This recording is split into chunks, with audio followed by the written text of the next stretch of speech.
என் பேர் ரமேஷ். எங்கள் ஊர் அலர்நாயக்கம்பட்டி. அதான் வந்து பச்சை மிளகா வந்து சாகுபடி பண்ணேன். இது வந்து அடி உரம் போட்டதுனால நல்லா செடி இதாகிருக்கு, இஞ்சி பூமாகும். அந்த சைடு வந்து உரம் எதுவும் அடி உரம் போடாதனால உங்களுக்கு வந்து பூரா வேர் பிடிச்சி வந்து இதாகிடுச்சு. அடி உரம் போட்டதுனால எங்களுக்கு நல்லா.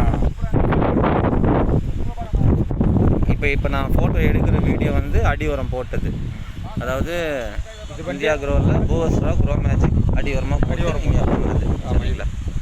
ஓகே. இது இப்போ அடி உரம் எதுவுமே போடாமல் போட்டது அந்த பக்கம் இருக்கிறது சின்னதாக இருக்குது பார்த்தீங்களா? இந்த பக்கம் இது வந்து அடி உரம் போடாமல் இருக்குது.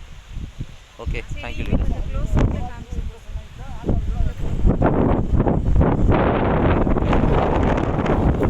பார்த்தாலே தெரியும், உங்களுக்கே தெரியும் செடி எவ்வளோ நெருக்கமாக சூப்பராக இருக்குது. மிளகாய் செடிக்கு செம்மையான க்ரோ மேஜிக்கோடைய பூவஸ்ராவுடைய ரிசல்ட் சூப்பராக. ஓகே, இது நான் இப்போ காமிக்கிறேன். எதுவுமே போடாமல் போட்டதனுடைய விளைவு இன்றைக்கி நிறைய இல்லாமல் இருக்குது. குட்டி பாப்பா விளையாண்டுட்டுருக்கா. ஓகே, இங்கே பாருங்கள், இந்த நாற்று பாருங்கள் எப்படி இருக்குன்ட்டு. இன்னும் சேம் டைம் போட்டது, இதுக்கு எதுவுமே பயன்படுத்தலை. இது எப்படி இருக்குன்னு பாருங்கள்.